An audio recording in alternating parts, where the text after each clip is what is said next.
ಈ ಒಬ್ಯಾಸಿಟಿ ಅಂತಂದ್ರೆ ಏನು ಸರ್ ಮೊದಲಿಗೆ? ಸೊ ಅವರು ಅಂದರೆ ಹೆಚ್ಚಿನ ಫುಡ್ ತಗೊಳ್ತಾ ಇಲ್ಲ ಅಂತ ಇಟ್ಕೊಳ್ಳೋಣ, ಕಂಟ್ರೋಲಲ್ಲಿ ಇರ್ತಾರೆ ಅಂತಲೇ ಇಟ್ಕೊಳ್ಳೋಣ, ಆದರೂ ಅವರು ಒಬೇಸ್ ಆಗ್ತಾ ಇರ್ತಾರೆ. ಮತ್ತು ಅದು ದೇಹದ ಯಾವುದೇ ಭಾಗದಲ್ಲಿ ಇರಬಹುದು, ಅಂದರೆ ಲೋಕಲೈಸ್ಡ್ ಒಬೇಸಿಟಿ ಇರ್ಬೋದು ಅಥವಾ ಜನರಲೈಸ್ಡ್ ಒಬೇಸಿಟಿ ಅಂತ ಇರ್ಬೋದು. ತಮ್ಮ ಆರೈಕೆ ಮಾಡಲಿಕ್ಕೆ ಆಗ್ತಾ ಇರಲ್ಲ, ಅಂದರೆ ಹೆಚ್ಚಿನದಾಗಿ ಅವರು ಅದೇ ರೀತಿ ಎಕ್ಸಸೈಸ್ ಯಾರು ಅಷ್ಟಾಗಿ ಮಾಡಲ್ಲ.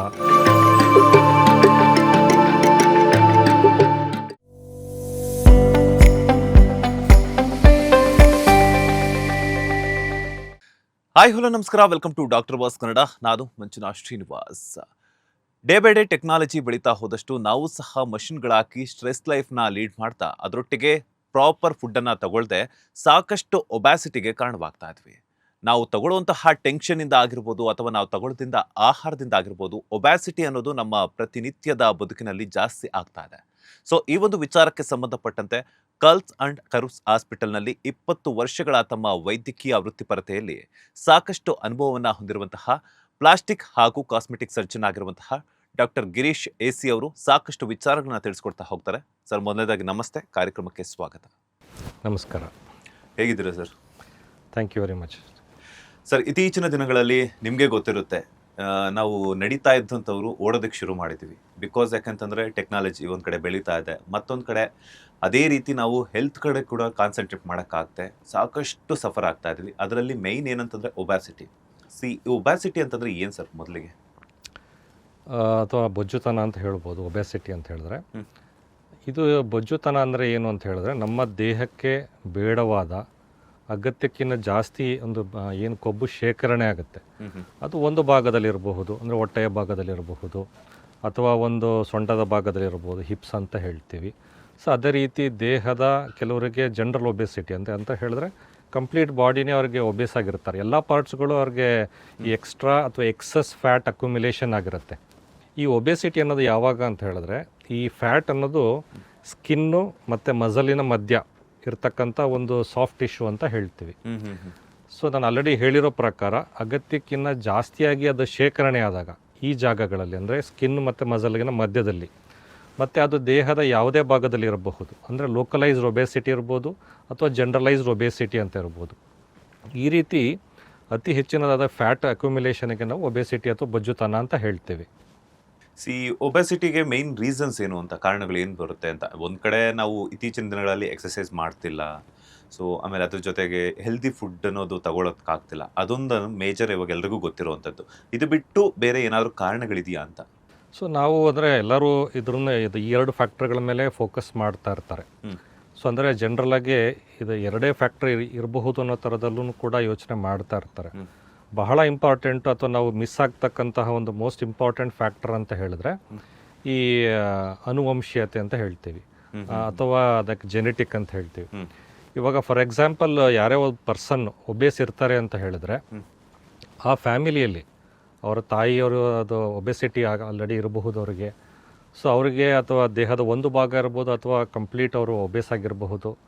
ಅದೇ ರೀತಿ ಫಾದರ್ ಕೂಡ ಅದು ಒಬೆಸಿಟಿಯಿಂದ ಇರಬಹುದು, ಅಥವಾ ಆ ಫ್ಯಾಮಿಲಿಯಲ್ಲಿ ಇನ್ನಿತರ ಯಾವುದೋ ಮೆಂಬರ್ಸ್ಗಳು, ಅಂದರೆ ಮದರ್ ಕಡೆ ಯಾರೋ ಒಬ್ಬರು ಪರ್ಸನ್ ಒಬೇಸ್ ಆಗಿರ್ತಾರೆ ಅಥವಾ ಫಾದರ್ ಕಡೆ ಯಾರೋ ಒಬ್ಬರು ಪರ್ಸನ್ಗಳು ಅವರು ಒಬೇಸ್ ಆಗಿರ್ತಾರೆ. ಸೊ ಇಲ್ಲಿ ಭಾಳ ಇಂಪಾರ್ಟೆಂಟ್ ಅಂದರೆ ಈ ಅನುವಂಶೀಯತೆ ಜೀನ್ಸ್ ಇದೆಯಲ್ಲ, ಇದು ಒಂಥರ ಡಿಕ್ಟೇಟ್ ಮಾಡುತ್ತೆ. ಸೊ ಅವರು ಅಂದರೆ ಹೆಚ್ಚಿನ ಫುಡ್ ತಗೊಳ್ತಾ ಇಲ್ಲ ಅಂತ ಇಟ್ಕೊಳ್ಳೋಣ, ಕಂಟ್ರೋಲಲ್ಲಿ ಇರ್ತಾರೆ ಅಂತಲೇ ಇಟ್ಕೊಳ್ಳೋಣ, ಆದರೂ ಅವರು ಒಬೇಸ್ ಆಗ್ತಾ ಇರ್ತಾರೆ. ಅವರಿಗೆ ಅದೇ ಕನ್ಫ್ಯೂಸ್ ಆಗ್ತಾ ಇರ್ತಾನೆ, ಇಷ್ಟೆಲ್ಲ ನಾನು ಡಯಟು ಮಾಡ್ತಾ ಇರ್ತೀನಿ, ಎಕ್ಸಸೈಸು ಮಾಡ್ತಾ ಇರ್ತೀನಿ, ಆದರೂ ಯಾಕೆ ನನ್ನ ಕಂಟ್ರೋಲಿಗೆ ಸಿಗ್ತಾ ಇಲ್ಲ ಇದು, ಅಥವಾ ಯಾಕೆ ಕಡಿಮೆ ಆಗ್ತಾ ಇಲ್ಲ, ನಾನು ನನ್ನ ಡಯಟರು ಇತಿಮಿತಿಯಾಗೇ ಇರ್ತೀನಿ, ಆದರೂ ಕೂಡ ನನ್ನ ದೇಹದ ಹೊಟ್ಟೆ ಭಾಗ ಜಾಸ್ತಿ ಇದೆ, ಅಥವಾ ನನ್ನ ಆರ್ಮ್ಸ್ ಅಲ್ಲಿ ಫ್ಯಾಟ್ ಅಕ್ಯುಮಿಲೇಟ್ ಆಗ್ತಾ ಇದೆ, ಸೊ ಅಥವಾ ಬಟಕ್ಸ್ ಥೈಸ್ ಅಂತ ಇರಬಹುದು, ಅಥವಾ ಯಾವುದೋ ಒಂದು, ಅಥವಾ ಜನರಲೈಸ್ ಎಲ್ಲ ಕಡೆ ಇರಬಹುದು. ಸೊ ಇದು ಹೇಗೆ ಅಂದರೆ ಜೆನೆಟಿಕ್ ಹೇಗೆ ವರ್ಕ್ ಆಗುತ್ತಂದರೆ, ಈ ಜೆನೆಟಿಕ್ ಡೆಸ್ಟಿನಿ ಅಂತ ಹೇಳ್ತೀವಿ. ಜೆನೆಟಿಕ್ ಡೆಸ್ಟಿನಿ ಅಂದರೆ ದೇಹದ ಯಾವ ಭಾಗ ಯಾವ ಏಜಿನಲ್ಲಿ ಎಷ್ಟರ ಮಟ್ಟಿಗೆ ವ್ಯತ್ಯಾಸ ಆಗಬೇಕು, ಅದು ಎಕ್ಸ್ಪ್ಯಾಂಡ್ ಆಗಬೇಕು ಅಂತ ಏನಿರುತ್ತೆ, ಸೊ ಅದ್ರ ಪ್ರಕಾರವಾಗಿ ಅದು ಆ ಟರ್ನ್ ಅಥವಾ ಚೇಂಜಸ್ ಆಗ್ತಾ ಇರುತ್ತೆ. ಹೇಗೆ ನಾವು ಫಾರ್ ಎಕ್ಸಾಂಪಲ್ ನೋಡಿ, ನಾವು ಡಯಾಬಿಟಿಸ್ ಬಗ್ಗೆ ಯೋಚನೆ ಮಾಡ್ತೀವಿ. ಡಯಾಬಿಟಿಸ್ ಎಲ್ರಿಗೂ ಹುಟ್ಟಿನಿಂದಾಗೆ ಇರಲ್ಲ, ಅದು 30 ಇಯರ್ಸ್ ಆದಮೇಲೆ ಬರುತ್ತೆ, ಅಥವಾ 40 ಇಯರ್ಸ್ ಆದಮೇಲೆ ಬರುತ್ತೆ, ಅಥವಾ 50 ಇಯರ್ಸ್ ಆದಮೇಲೆ ಬರುತ್ತೆ. ಸೊ ಅಥವಾ ಬಿ ಪಿ ಅಂತ ಇರ್ಬೋದು, ಹೈಪರ್ ಟೆನ್ಷನ್ ಅಂತ ಇರ್ಬೋದು, ಅದು ಸೇಮ್ ಇದೇ ಇರ್ತೀನಿ. ಸೊ ಕೆಲವರು ಯೋಚನೆ ಮಾಡ್ತಾ ಇರ್ತಾರೆ, ನನಗೆ ಯಾಕೆ ಓನ್ಲಿ ನನಗೆ ಹೊಟ್ಟೆ ಭಾಗ ಜಾಸ್ತಿ ಇದೆ, ದೇಹದ ಭಾಗಗಳು ಯಾಕೆ ನಮಗೆ ಜಾಸ್ತಿ ಇಲ್ಲ, ಅಥವಾ ಕೆಲವರಿಗೆ ಸ್ಯಾಡಲ್ ಬ್ಯಾಕ್ಸ್ ಅಂತೀವಿ, ಅಂದರೆ ತೊಡೆಯ ಸೈಡ್ ಭಾಗದಲ್ಲಿ ಕೆಲವರಿಗೆ ಎಕ್ಸ್ಟ್ರಾ ಫ್ಯಾಟ್ ಅಕ್ಯುಮುಲೇಟ್ ಆಗಿರುತ್ತೆ, ಅಥವಾ ಓನ್ಲಿ ಬಟಕ್ಸ್ ಮಾತ್ರ ಜಾಸ್ತಿ ಇರುತ್ತೆ, ಅಥವಾ ಓನ್ಲಿ ಲೋವರ್ ಪಾರ್ಟ್ ಜಾಸ್ತಿ ಇರುತ್ತೆ, ಬಟಕ್ಸ್ ಮತ್ತು ಥೈಸ್ ಮಾತ್ರ ಜಾಸ್ತಿ ಇರುತ್ತೆ, ಅವ್ರಿಗೆ ಅಪ್ಪರ್ ಪಾರ್ಟ್ ಅಷ್ಟು ಜಾಸ್ತಿ ಒಬೆಸಿಟಿ ಇರಲ್ಲ. ಇದಕ್ಕೆ ಕಾರಣ ಏನು? ಯಾಕೆ ಫ್ಯಾಟ್ ಒಂದೇ ಕಡೆ ಹೋಗಿ ಕೂರ್ತಾ ಇದೆಯಾ, ಅಥವಾ ಯಾಕೆ ಒಂದು ಪಾರ್ಟ್ ಮಾತ್ರ ಎಕ್ಸ್ಪ್ಯಾಂಡ್ ಆಗಬೇಕು ಅನ್ನೋದು ಏನಂತ ಹೇಳಿದ್ರೆ ಅನುವಂಶೀಯತೆ ಅಂತ ಹೇಳ್ಬೋದು ನಾವು.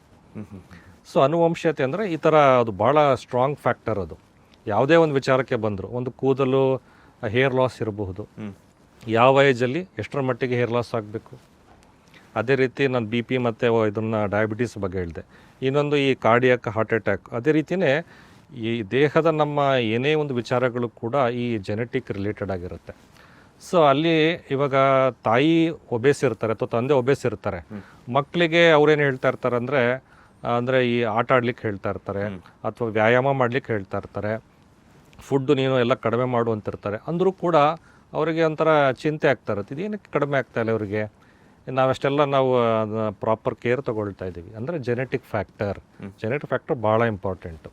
ಸೊ ಅದೇ ರೀತಿ ನಮ್ಮ ದೇಹಕ್ಕೆ ನಾವೇನು ಆ್ಯಕ್ಟಿವಿಟೀಸ್ ಮಾಡ್ತೀವಲ್ಲ, ಸೊ ಅದಕ್ಕೆ ನಾವು ಕ್ಯಾಲರೀಸಲ್ಲಿ ನಾವು ಕ್ಯಾಲ್ಕುಲೇಟ್ ಯೂಶಲಿ ಮಾಡ್ತೇವೆ. ಅಂದರೆ ಫಾರ್ ಎಕ್ಸಾಂಪಲ್ ನಾರ್ಮಲ್ ಅಥವಾ ಮೀಡಿಯಮ್ ಆ್ಯಕ್ಟಿವ್ ಪರ್ಸನ್ ಅಂತ ಇಟ್ಕೊಳ್ಳೋಣ, ಅವರು ಒಂದು 2000 ಕಿಲೋ ಕ್ಯಾಲರೀಸನ್ನು ಉಪಯೋಗ ಮಾಡಲಾಗುತ್ತೆ. ಸೊ ಅದೇ ರೀತಿ ಅವರು ಕೂಡ ದೇಹಕ್ಕೆ 2000 ಕಿಲೋ ಕ್ಯಾಲರೀಸ್ ಎನರ್ಜಿನ ಅಥವಾ ನಾವು ಈ ಊಟದ ಮೂಲಕ ಡಯಟ್ ಮೂಲಕ ನಾವು ಅದನ್ನು ಸ್ವೀಕರಿಸ್ತೇವೆ. ಸೊ ಅವಾಗ ಏನಾಗುತ್ತೆ, ಅದು ಎರಡು ಬ್ಯಾಲೆನ್ಸ್ ಆಗುತ್ತೆ. ಸೊ ಅವ್ರಿಗೆಲ್ಲೂ ಆ ಫ್ಯಾಟ್ ಎಕ್ಸ್ಟ್ರಾ ಅಕ್ಯುಮುಲೇಟ್ ಅಥವಾ ಎಕ್ಸ್ಟ್ರಾ ಕ್ಯಾಲೋರೀಸ್ ಇದ್ರೇ ಆ ಫ್ಯಾಟ್ ರೂಪದಲ್ಲಿ ಅದು ಶೇಖರಣೆ ಆಗುತ್ತೆ.